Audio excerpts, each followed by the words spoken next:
Today I'm going to read a story by Sunny Brooks. It's the first story of two, and it's called Chooley to the Rescue. Chooley was a tortoise, but not like any other, with a very sleepy daddy and a very busy mother. The tortoise family were the pets at number 29. The neighbours all had different pets, who got on simply fine. Number 6 had a Great Dane, but he gave them no fuss. Number 15 down the road all had the sweetest kitten, Gus. The pets all liked to play outside most every kind of weather. Life in Foundation Terrace made them strongly bound together.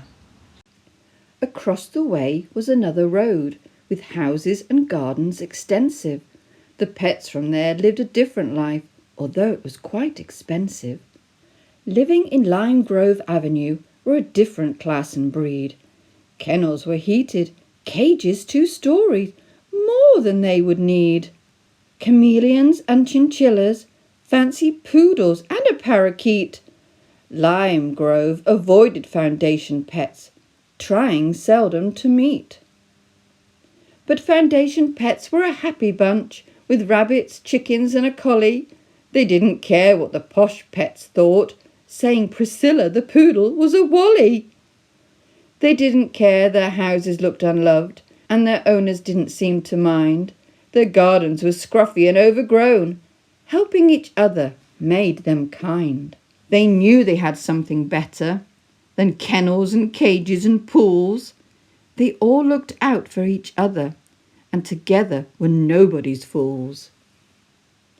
Now back to Chooley's family of tortoises young and old.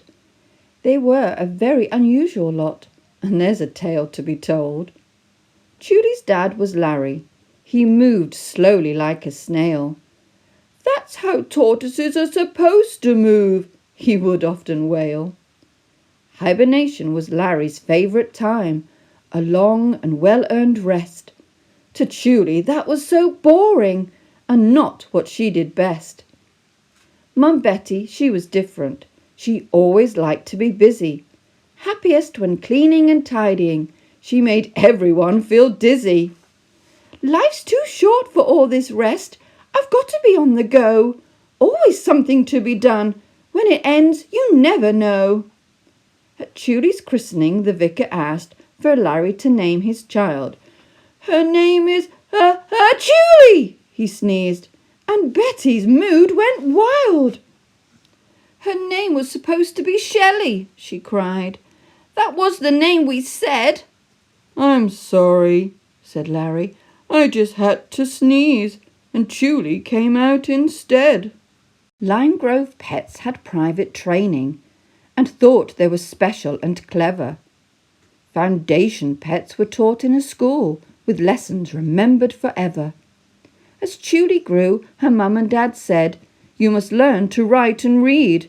We'll take you to Mrs. Spaniel's school. She'll know just what you'll need." The Foundation friends, they all went, gathered under a great big tree. Cats, rabbits, dogs and chickens, out in the fresh air and free. Mrs. Spaniel taught them maths and words. She wouldn't stand any nonsense. The rabbits were cheeky, the cats were lazy, but Chooley was bright with a conscience.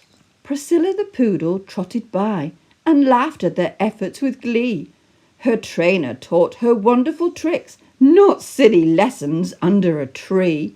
Chooley was cross, but not worried, saying, "She's not nice to know. She and that posh lot don't know much.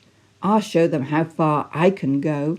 At school she was learning so many things, sciences, history and reading. Her friends saw how clever she had become and wondered where it was leading. She had some other talents too, moving in ways gymnastic, cartwheels, tumbling and balance. Her skills were quite fantastic. As Chooley practiced her moves one day, she heard a great big crash. Her heart was pounding in her chest. She ran to the road in a flash.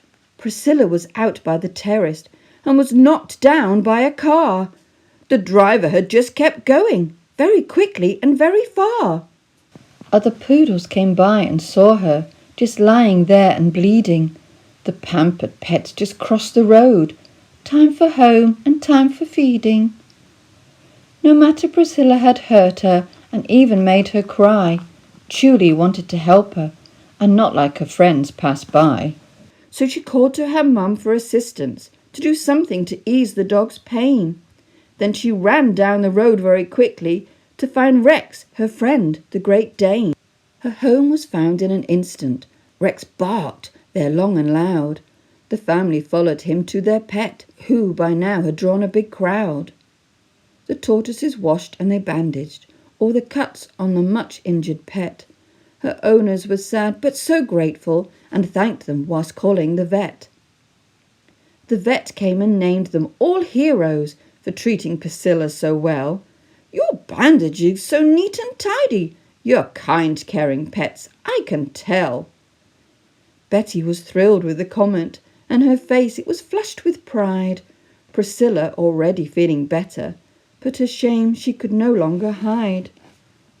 Oh, why did you help me, dear Chooley, when my friends all wanted to go? When I've been so mean, you showed kindness. Please, can we be friends? Don't say no. Of course Chooley and Poodle were friends. All the posh pets, they came to the school. All the kind pets had so much to teach them, and they listened quite well as a rule. In school they heard Bible stories, like this Good Samaritan guy, who took care of a man lying wounded, while the others just passed by. So whatever we believe in life, whatever we think is our station, the lesson here is plain to see. We've got to build on firm foundation.